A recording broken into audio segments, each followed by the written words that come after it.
While many are aware of the European role in the transatlantic slave trade, it's also vital to recognize the horrific role that African societies played during this period.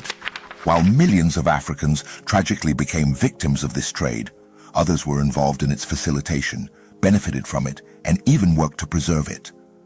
This video will explore the lesser-known aspects of African participation in the slave trade, offering a more comprehensive look at this complex historical era. History of African slavery. Slavery in Africa has deep historical roots. Ancient civilizations like Egypt had slaves laboring in their fields and erecting their iconic structures. Carthage was a hub for Mediterranean slave trade, while the monarchs of Aksum boasted about their captured slaves. Long before European intervention, there was a robust trans-Saharan trade that transported nearly 10 million people as slaves to Islamic territories. Similarly, approximately 5 million were sent as slaves across the Indian Ocean. In the Islamic regions, most male slaves were castrated, requiring continuous slave imports. Our main focus here is on West Africa, the hub of the Atlantic slave trade. This area was largely insulated from Islamic slave raids and the Indian Ocean trade, yet domestic slavery was prominent. Several influential empires in this region, beginning with the Ghanaian Empire, spanning from the 3rd to the 13th century, were built upon the backbone of slave labor. They gained prosperity from trading slaves and goods produced by slaves, such as salt, copper, and gold. Mali, for instance, sourced female slaves from the Mediterranean as housemaids for the affluent. These slaves mostly came from conquered neighboring tribes or weaker regions. Empires like Songhai, Jolof, and Kabu sustained the deep-rooted slave systems. In these kingdoms, owning slaves symbolized status, power, and wealth. Slavery in West Africa had diverse manifestations. Some slaves tilled lands, others were warriors, and a few even held advisory roles. In specific areas, slaves could own and cultivate land, possibly purchasing their freedom. However, in regions like Benin, slaves often faced brutal sacrifices during significant events. By the time Europeans set foot in Africa, they encountered well-established, intricate societies and slave-driven empires with histories older than Europe's. West Africa and the slave trade. The Atlantic slave trade began with the Portuguese in the 15th century. Initially, slaves were transported to Europe, but by 1526, they were shipped to the New World. Contrary to the prevailing image of Europeans overpowering Africans directly, most slaves were traded to Europeans by fellow Africans. The Europeans' arrival in West Africa coincided with the Mali Empire's decline, resulting in smaller kingdoms vying for dominance. These kingdoms saw Europeans, armed with advanced weaponry, as strategic partners. The captives from their regional wars became bargaining chips with the Europeans, in exchange for sought-after European goods, like textiles and ceramics. One example is the Congo Kingdom, which developed a nuanced trade relationship with Portugal. King Alfonso I, while an active participant in the slave trade, also imposed rules on Portugal regarding the conditions and legitimacy of enslavement. Likewise, the Akan people from present-day Nigeria, renowned for their gold mines, were both slave buyers and sellers. Surprisingly, nearly a third of the Akan's population were enslaved, predominantly from different ethnic groups. African unity against European slave trade wasn't prevalent, mainly due to long-standing ethnic divisions. While there was resistance, like sporadic attacks on European ships, most were futile, especially when launched by smaller tribes. However, the Kingdom of Benin, now in Nigeria, took a different stance. By the 16th century, noticing the significant decline in its male population, it curtailed its involvement in the Atlantic slave trade. Nevertheless, Benin continued to uphold internal forms of slavery. In essence, African reactions to the Atlantic slave trade varied widely. Each group weighed its circumstances and acted in ways they deemed most beneficial, whether it meant participating in the slave trade or opposing it. Dahomey.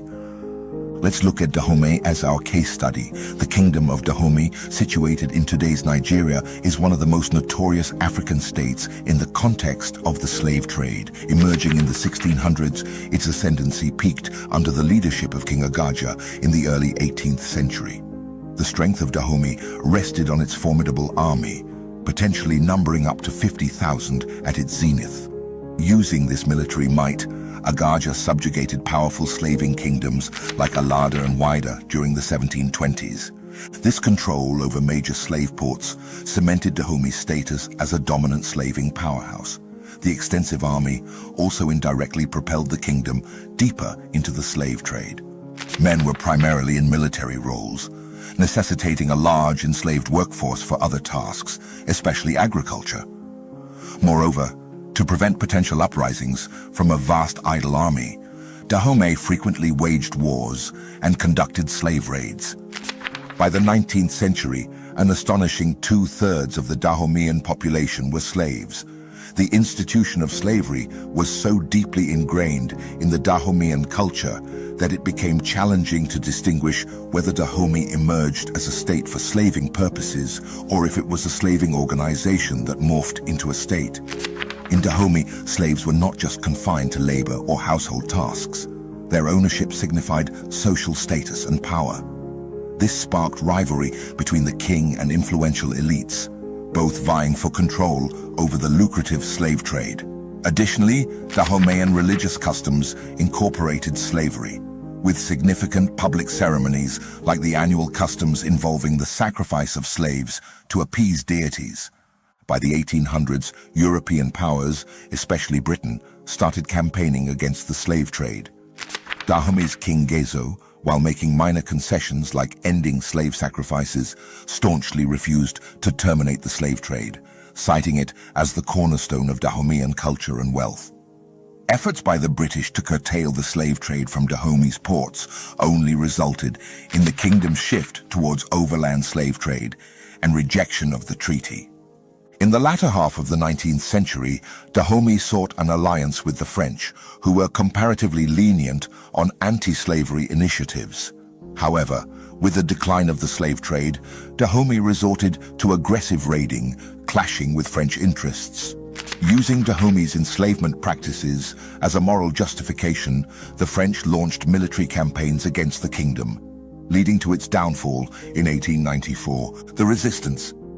A common misconception about European imperialism in Africa is the belief that colonization and slavery always went hand in hand. The idea is that European powers established their colonies in Africa primarily to provide a continuous supply of slaves. While this was true at certain times and in certain regions, such as Portugal's colonies like Angola, serving as a significant source of slaves, by the late 1700s, Portugal's demand for male slaves to work their American plantations diminished. In fact, there was a gender imbalance, with more women than men remaining in Portugal.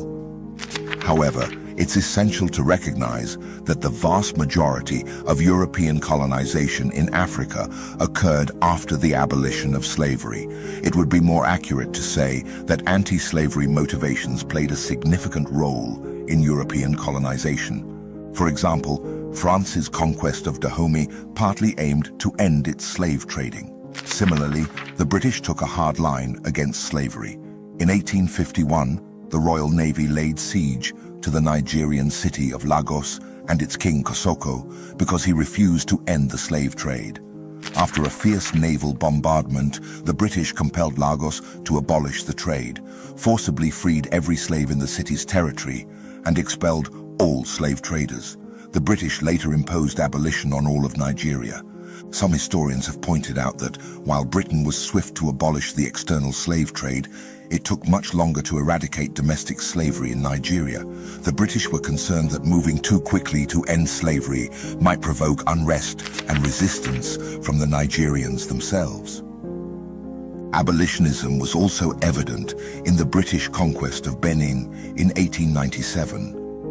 Following the massacre of a British merchant expedition in January of that year, the British launched a punitive military strike against the city. Slavery was once again among the justifying reasons for the attack and subsequent colonization of the kingdom.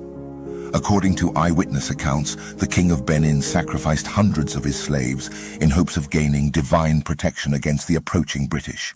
The British repopulated the decimated city with freed slaves and offered complete emancipation and resettlement to any slaves who managed to escape to their territory. Benin's elites were slow to embrace the changes, and British authorities were still working to eradicate native slavery there into the 1920s. It's important to note that there were African abolitionists, and many slaves themselves fought for their freedom. However, there were also many in Africa who were willing to fight to uphold the ancient institution of slavery. The history of European imperialism in Africa is complex and marked by a range of motivations and responses to the practice of slavery. Aftermath. Let's take a look at 8 consequences of the African participation in the slave trade and how it impacted the world. 1. Social fragmentation. African slave ownership contributed to severe social fragmentation within the continent. Many African societies engaged in capturing and selling fellow Africans from rival ethnic groups, leading to deep-seated divisions and conflicts that endure to this day. The slave trade exacerbated existing tensions and created new fault lines in African societies. These divisions often resulted in intergroup hostilities, sometimes pitting neighbors against each other as they sought to secure captives for the trade. The consequences of these divisions are still evident in various African countries where ethnic rivalries persist and have fueled conflicts. 2. Economic gains and losses. African slave owners accrued wealth through the sale of slaves, but these economic gains came at a high cost. The loss of able-bodied individuals, often the young and strong, had detrimental effects on local economies. Labor shortages disrupted agricultural production and artisanal activities, leading to economic stagnation in some regions. Additionally, resources that could have been used for local development were redirected towards financing the slave trade. The economic consequences of African slave ownership are still felt today in regions that struggle to recover from the depletion of their populations and resources. 3. Cultural transformations. The involvement of African slave owners in the trade had significant cultural repercussions. Some societies adapted to European customs and practices to facilitate the trade, leading to the adoption of foreign languages, religions, and traditions. This cultural transformation influenced the identities of African communities and continues to shape their cultural landscapes today. For example, the introduction of Christianity or Islam in exchange for European goods altered religious practices in certain regions. The fusion of African and European elements in art, music, and language is a testament to the enduring cultural impact. 4. Political instability. African slave owners often made alliances with European powers to gain military support and weapons. These alliances had profound political consequences. Some African leaders compromised their sovereignty and territorial integrity in exchange for European support in capturing and selling slaves. This led to political instability and the redrawing of borders, which still affect African politics and governance. The legacy of these alliances can be observed in modern conflicts over disputed territories and struggles for political power. 5. Ongoing regional conflicts. The legacy of African slave ownership is visible in contemporary regional conflicts and tensions. Ethnic rivalries and territorial disputes, rooted in the actions of African slave owners, persist in many areas. These conflicts are often exacerbated by historical grievances and competition for resources. Understanding these dynamics is crucial for addressing current conflicts and promoting peace and stability. The repercussions of African slave ownership continue to shape regional geopolitics and security challenges. 6. Moral and ethical dilemmas. African slave owners faced complex moral and ethical dilemmas as they participated in the trade. Some may have grappled with the ethical implications of enslaving fellow Africans, while others were driven by economic and political motivations. These dilemmas shed light on the intricate choices made by African individuals and communities during this period. Exploring these dilemmas provides insight into the multifaceted motivations behind African involvement in the slave trade, challenging simplistic narratives. Final thoughts. It's crucial not to simplify or diminish the immense suffering faced by countless Africans due to slavery, whether across the Atlantic, the Sahara, the Indian Ocean, or within Africa. The vast deportations from Africa were unparalleled in their scale and devastation. However, this tragedy wasn't merely a result of external forces oppressing Africa. African individuals and groups actively participated in, expanded, and endorsed the systems that enslaved their fellow countrymen. This dual narrative, Africa as both a victim and enabler of slavery, is integral to a holistic understanding of the continent's history. This doesn't imply that Africa bears exclusive blame or is entirely innocent. Rather, it reflects a multifaceted shared history of oppression, exploitation, and eventual abolition that humanity has experienced. Recognizing this nuanced narrative enriches our understanding of Africa's place in global history as a continent with a diverse populace, possessing the same intricacies and imperfections as any other. If this exploration of often overlooked aspects of African slavery resonated with you, please consider liking this video and subscribing for more insightful historical explorations.